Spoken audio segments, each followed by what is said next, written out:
Unlock the secrets of franchising success with the Franchise Life podcast. Hosted by Stacie Shannon. Join us for expert insights, success stories, and practical tips every week.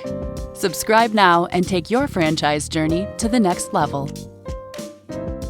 Hello and welcome to the Franchise Life. This episode is sponsored by CO Samba.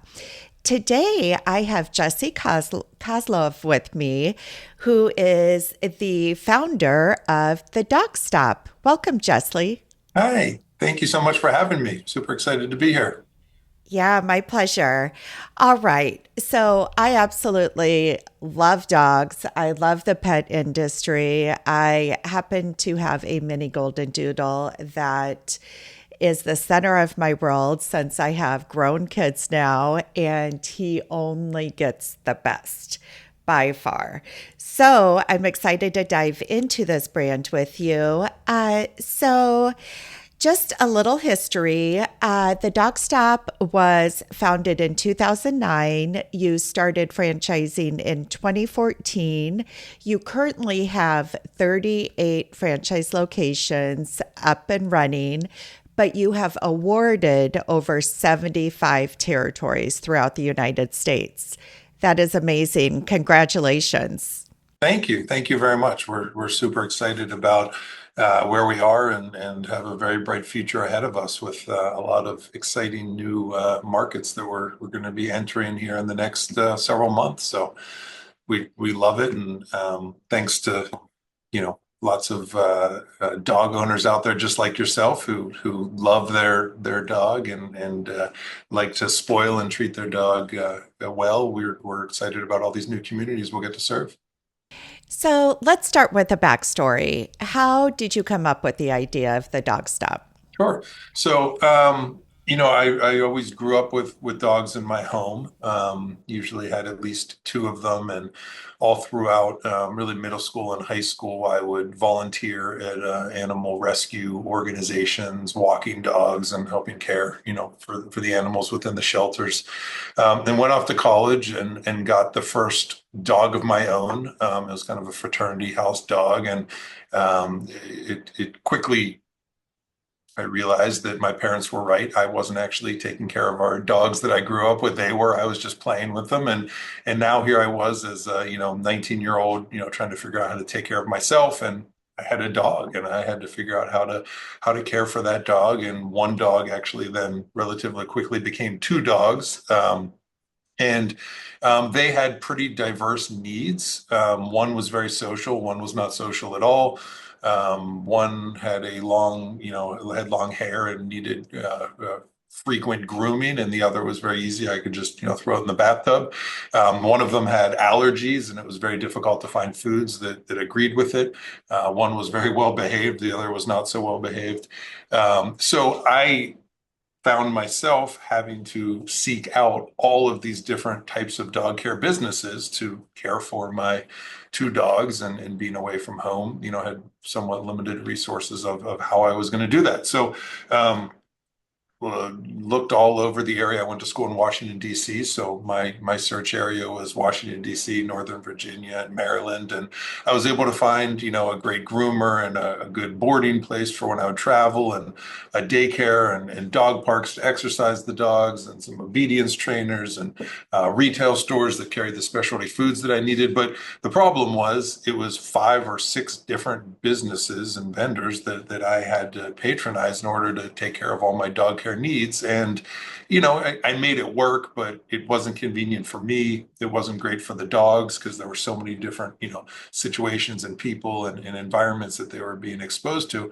After graduating from college, I decided as a kind of side hobby business, I was going to try to create what I had been looking for as a dog care customer, which was a one-stop shop, one place that I could go to that offered the doggy daycare, that had the overnight boarding, that had the retail products to meet whatever the customer's needs were, that had the professional grooming services, that had the obedience training, and then we layered on a couple of additional services like the dog walking and overnight pet sitting in your home, what we call in-home services. So the business really came from just trying to satisfy my own needs as a dog owner and kind of improve upon what I thought were some inefficiencies in the dog care industry as a whole.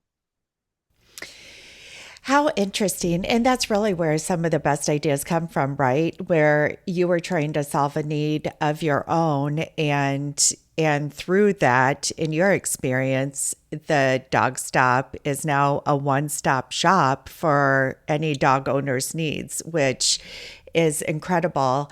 So let me ask you this. What is the experience like? So let's say my dog's name is Miles. You know, I need overnight care for Miles. Miles has never been to a boarder, and I mean that in all honesty. I have been so blessed that I've had family members that have been able to watch him when we've had vacations or what have you. So what would the experience be like for Miles as a new client per se at the Dog Stop? Sure. Well, first, I have to just mention that the inspiration for the Dog Stop, my very first dog that I got was this black lab mix named Miles. And if I was to turn off this fancy background, you would see pictures of Miles all behind me because he's always been the inspiration and what led to the creation of the business. But you are not alone, and I think you're having a pet who has never experienced group dog care or overnight boarding before is probably becoming more common than certainly it used to have been, just as we have really kind of upped the level of care that we offer our dogs, and we consider basically their children now. So it really all depends. We at the Dog Stop, some of our core principles, one is transparency. We like to make sure that you know exactly what is going on and why we're doing what we're doing, and you have 24/7 video access to see what your dog is doing and how they're doing, and the information that we relay to you is so far above and beyond what you would get anywhere else. But a lot of it is we need to understand your dog. So that's one of the big issues in the dog care industry is, dog care is not at all a one size fits all proposition.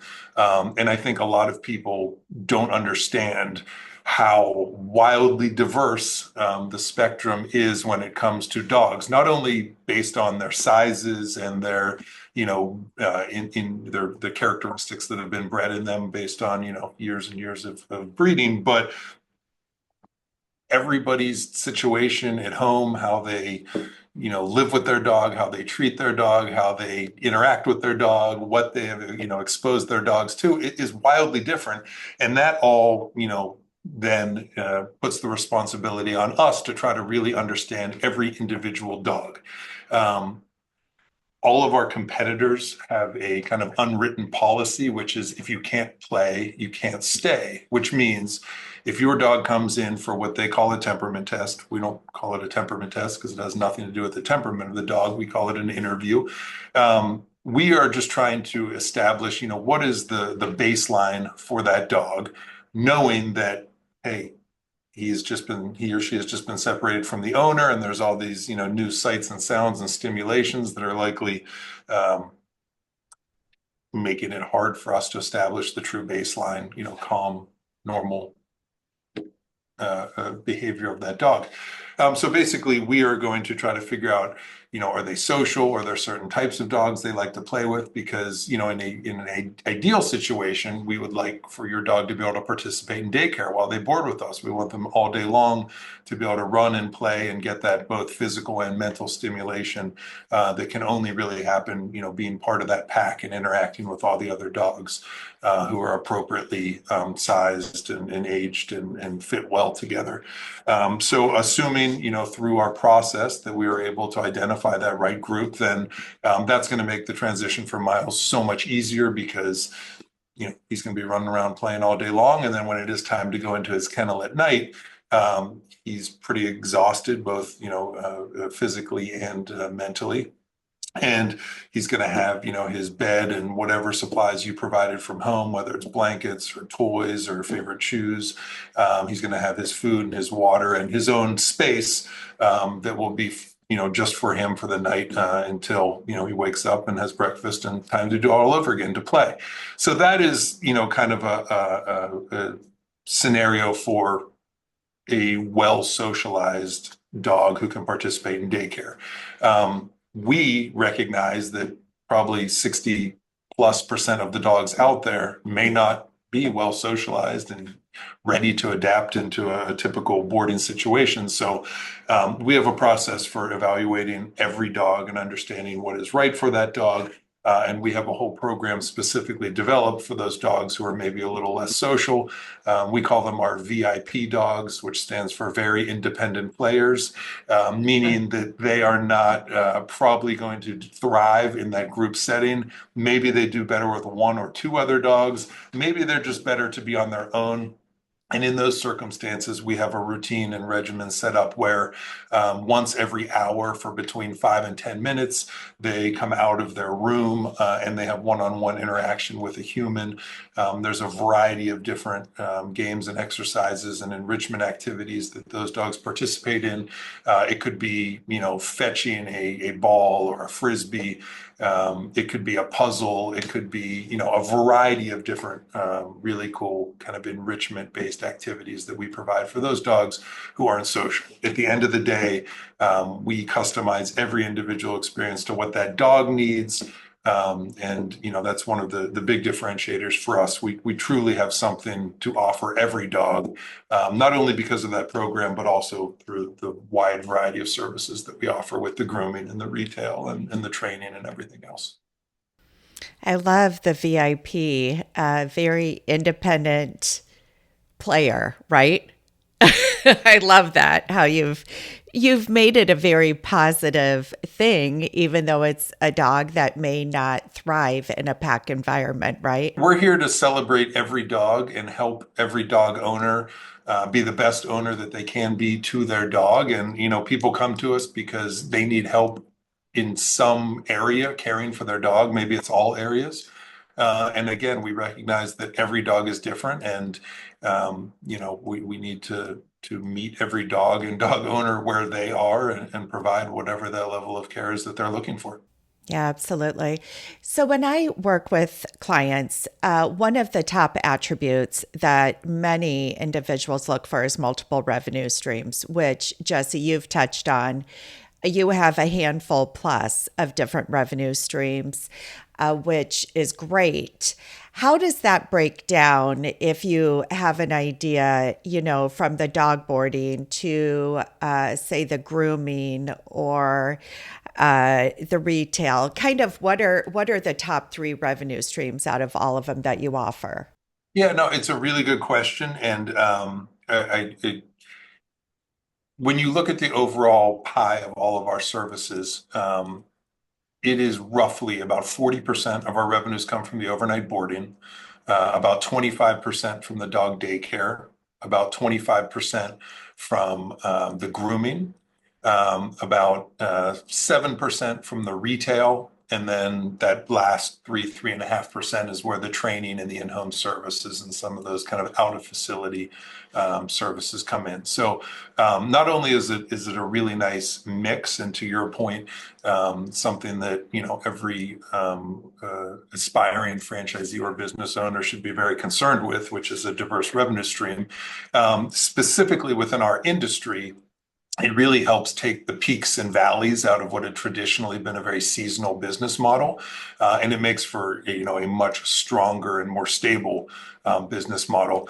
And as you work to develop each one of those revenue streams, they really all fuel each other. And we always say we don't care what customer or what service the customer comes in for on that first visit, whatever the marketing or the referral from another customer sends them in. Hey, I'm here for daycare. We're going to make sure that it is the best daycare experience that they've ever had, and so far above and beyond what they may or may not have experienced anywhere else. But we then have a very methodical plan to convert them from a single service user to a dual service user and then to a multi-service user. Because at the end of the day, not only is it better for the business, it's also better for the customer, both the human customer and the dog customer. It's better for the human customer because now there's one place they can go for all of their dog care needs. But arguably, most importantly, it's better for the dog because the dog now has one place that it goes to where it feels comfortable, where it knows the people who are there. It sounds silly, but actually has friends there, dogs that it sees on a regular basis. And, it just, we're all about relieving and reducing the amount of, fear and stress that the dogs experience when they're away from their owner in the facility for whatever the service may be. And, obviously with greater frequency and greater familiarity, it allows us to do that. Yeah, that is so critically important. I mean, dogs are very much like humans, right? We have our own temperament. We're drawn to certain humans as dogs are drawn to certain dogs and drawn away from other dogs. So I very much can appreciate that. Okay, so a concept like the dog stop, we are definitely talking. I mean, this is a larger investment, which we'll touch on in a little bit, but from a real estate standpoint, can you go over what the footprint looks like, both from an interior and then certainly an exterior for yard and an area for the dogs to be able to play and run and so forth? No, of course. So we have a pretty large variety and range of facility sizes, and we truly can make anything work. And it's one of the I think big benefits of our system, certainly versus a lot of our competitors. We really work with the existing conditions. It helps us keep our construction costs and startup costs significantly lower. And we end up with some pretty cool kind of features that, that we utilize and make work for the dogs that, we never would have gone to the expense of building. We just use what's there. So the average facility is probably around 8,000 square feet. And of course, you need to have the ample space for all of the different services and, outdoor space, which obviously has to be connected to one or several sides of the building is, highly, highly desirable. Not 100% required. There are certain places where it's just not possible. Think, Manhattan or Chicago, you're not going to get a nice big outside space.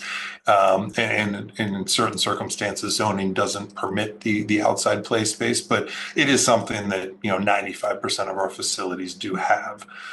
So when you start to break up the space, I always say every dog stop is totally different when it comes to the design and layout.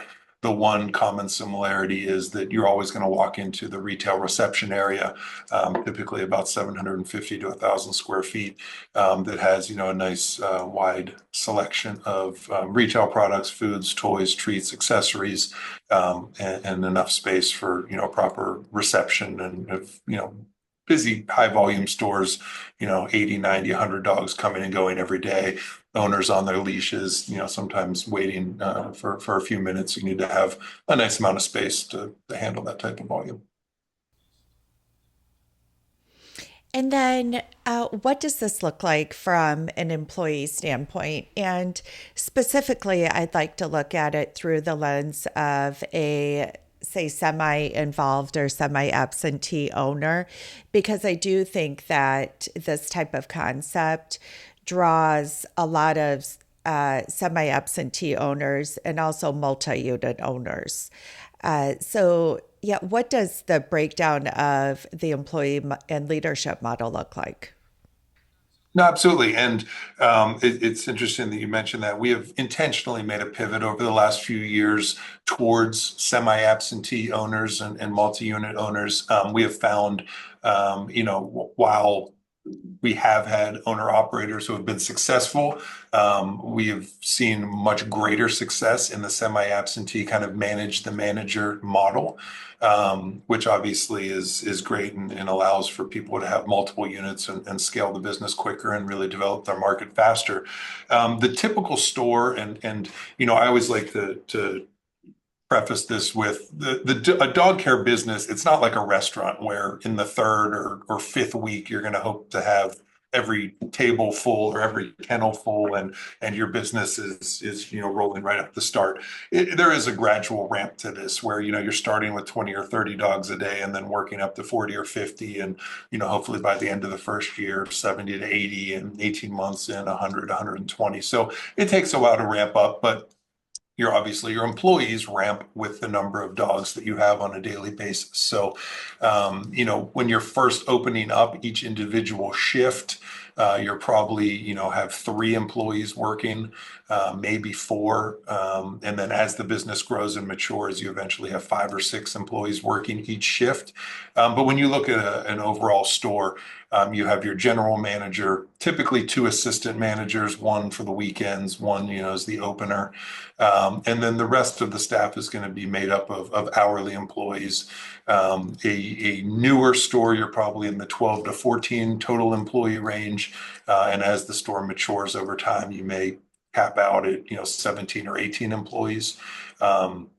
That would also include the groomers. So, you start off with 1 groomer, and as the business grows, we have some stores that have 5 or 7 groomers, so that they're offering grooming 7 days a week, and have multiple groomers going at all times. So, it's nice because from a labor perspective, the labor really grows as your business grows. And during slower times, you can pull back on the labor as the dog count may fall back as well. Certainly, the groomers are going to have an accreditation given their expertise. But as far as the rest of the labor pool, the ones that are interacting with the dogs, do they need any type of training or special expertise in their area? Yeah, no, it's a great question. And while, dog daycare in particular is such a new industry, there's not, a whole lot out there for people who say, hey, this is what I want to do. And is there an organization that I can go become certified with? So we have, largely created our own plan and program and set of requirements and qualifications for anyone working in the stores.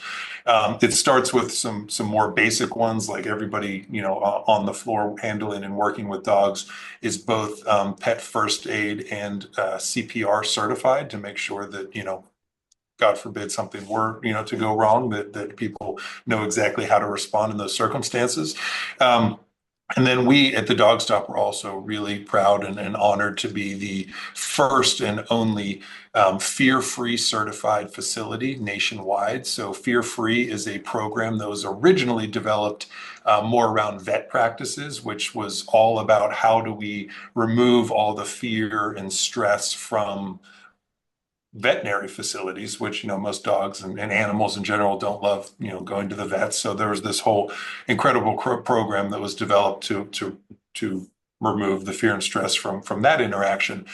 They have then expanded it to also get into the obedience world and now the kennel and daycare world.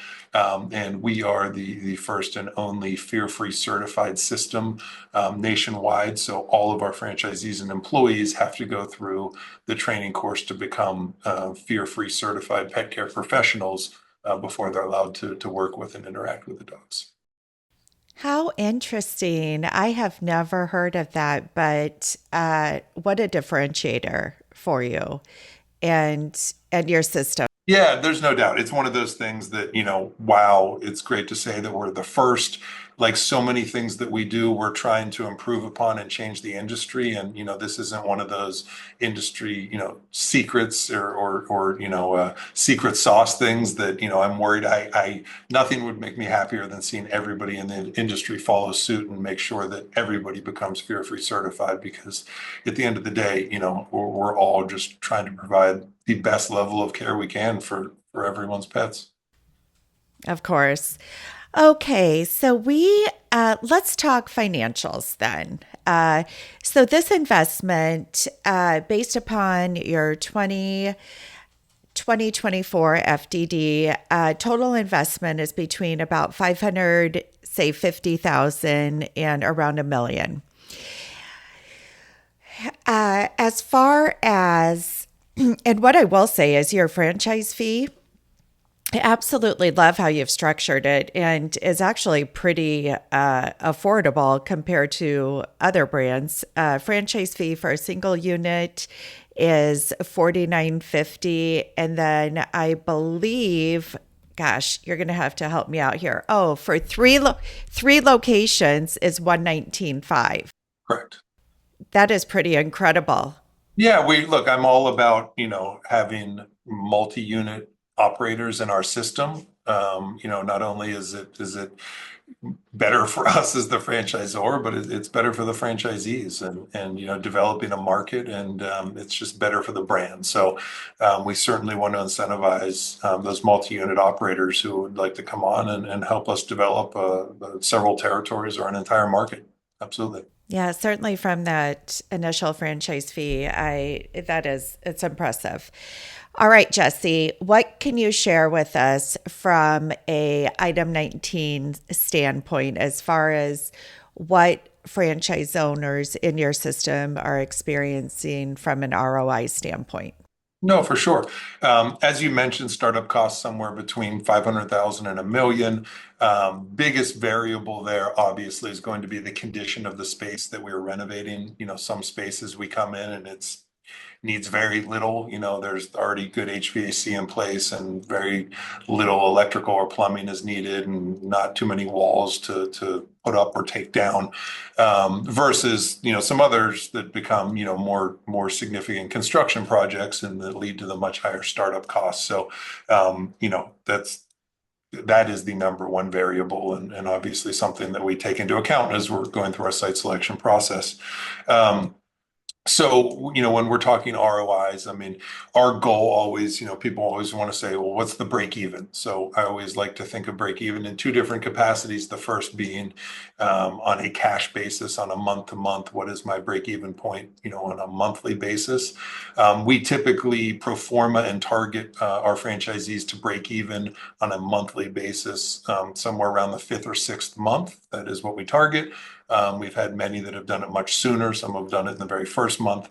And then when you look at a total ROI, again, there's going to be a big difference based on if it was a $500,000 or $1 million startup. But on average, we're targeting to see a total ROI and break even on the initial investment somewhere around, between 30 and 36 months. So, pretty incredible investment opportunity. When you look at, the item 19, as you mentioned, we believe, again, in transparency, not only at the dog care and individual location level, but everywhere all the way through up to the franchise system. So when you look at our item 19, you'll see we have basically a P&L in there, so people get a very clear understanding of all of the costs and expenses associated with this business. Everybody likes to focus on the kind of top quartile because everybody believes that they are going to be a successful operator and be in that top quartile. So when you look at those, I mean, our top performing store last year did about $430,000 in EBITDA, which obviously for an investment, that is right around $1 million, to be able to bring in, 430 a year is obviously going to be a little bit ahead of the curve on where we put our overall break even at. But the average of our top quartile was about 279,000 in EBITDA. So really, really strong single unit economics here off of where we were last year. Our average unit volumes were about $995,000, so just about $1 million of average unit volume. So again, really, really strong average unit economics, and it's all that much better that you get to do it in an industry that's a passion for so many people, and getting to be around dogs and doing something that people love. Well, Jesse, it's been such a pleasure to have you on today. I very much appreciate your time. I am excited to show this concept. This is my first time, in all transparency, and diving into the dog stop. So it's been really nice to be able to learn from you as the founder. And so for anybody who is interested in learning more about the dog stop, please feel free to reach out to me at Stacie@fusionfranchising.com. Thanks, and have a great day.